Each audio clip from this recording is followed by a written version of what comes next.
സ്നേഹത്തിന്റെ കമ്പോളത്തിലെ ആ കടമുറിയിലേക്ക് കയറുകയാണ് സന്ദീപ് വാര്യർ ചെയ്തത്. എന്തുകൊണ്ടായിരിക്കും നിങ്ങൾ ആവർത്തിച്ച് വിളിച്ചിട്ട് നിങ്ങളുടെ കടയിലേക്ക് സന്ദീപ് കയറാതിരുന്നത്? ഞങ്ങൾ ആവർത്തിച്ച് വിളിച്ചിട്ടില്ല.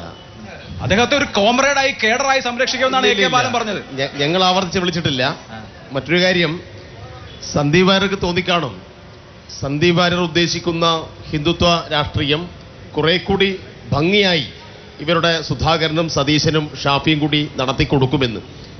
കാരണം അയാള് വളരെ ഏറെ ഈ സമൂഹത്തെ ഭിന്നിപ്പിക്കാൻ വേണ്ടി നിരവധിയായ ഇടപെടൽ നടത്തിയ ആളാണ്.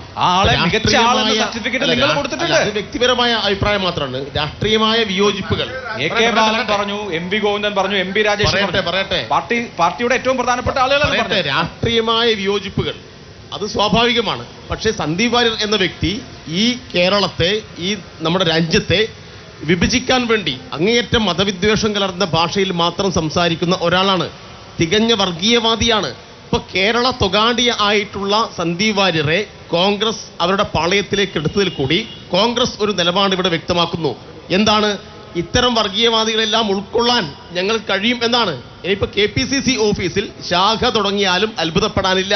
ശാഖക്ക് കാവൽ നിൽക്കാൻ ഇനി സന്ദീപ് വാര്യരെയും കൂട്ടിയിട്ട് സുധാകരന് പോവാൻ എന്നുള്ളതല്ലാതെ മറ്റൊരു നേട്ടവും കോൺഗ്രസിന് ഇതുവഴി ഉണ്ടാവാൻ വേണ്ടി പോകുന്നില്ല. ശരി.